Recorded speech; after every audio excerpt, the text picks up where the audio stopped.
if we look at now the density of locos in areas that are today still managed under the old way versus areas that are managed as turfs versus areas that are managed as complete no fishing zones, the area on the right, what you see is that the density of locos in these turfs is now very similar to what the density is in complete no fishing zones.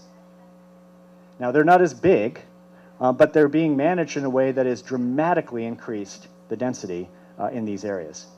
And this is true for 6 or 7 other species which are managed in this same way, very similar kinds of responses.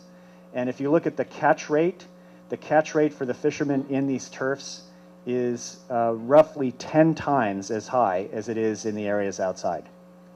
So a really dramatic success in terms of transforming the fishery in this particular case.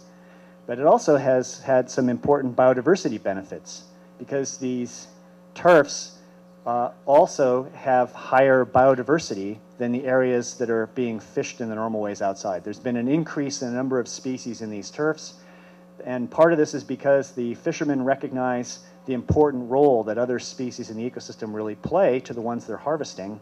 And since they have exclusive rights to fish these particular areas, they're taking very strong actions to protect other species that they're not harvesting. Here, the diversity is not as high as in no-take zones, but it's substantially higher than in the areas outside. So in this case, the motivation for turfs was fixing the management.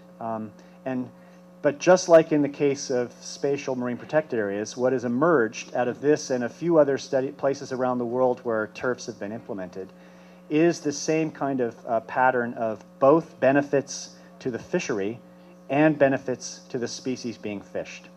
And so here, even though these were motivated by enhancing the success of the fisheries, there are associated biodiversity benefits that seem to be happening at the same time, as well as a really dramatic recovery in the stocks of those fish.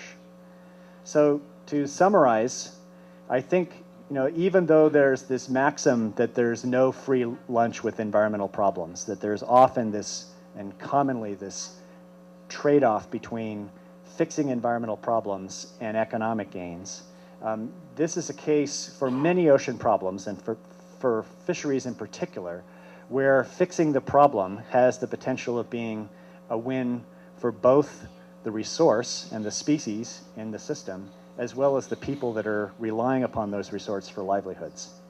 So and it's because if they're in a state of overfishing, fixing that problem, whether utilizing spatial closed areas and the benefits they can have, or these forms of rights-based measures, increase wealth by increasing the number of fish. And so it's a classic example where the benefits to both the environment and to the people that rely on it go hand in hand.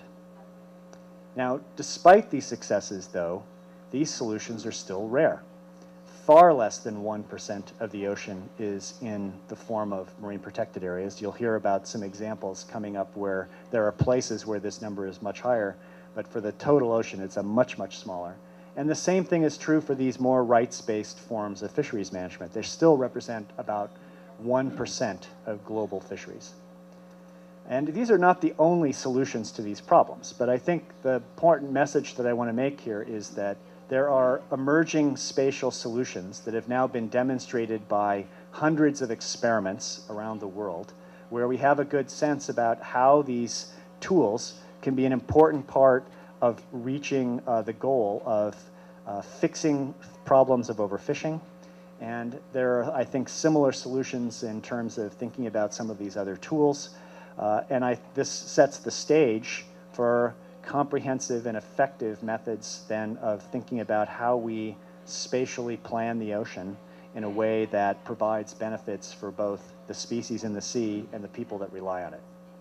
So thank you very much.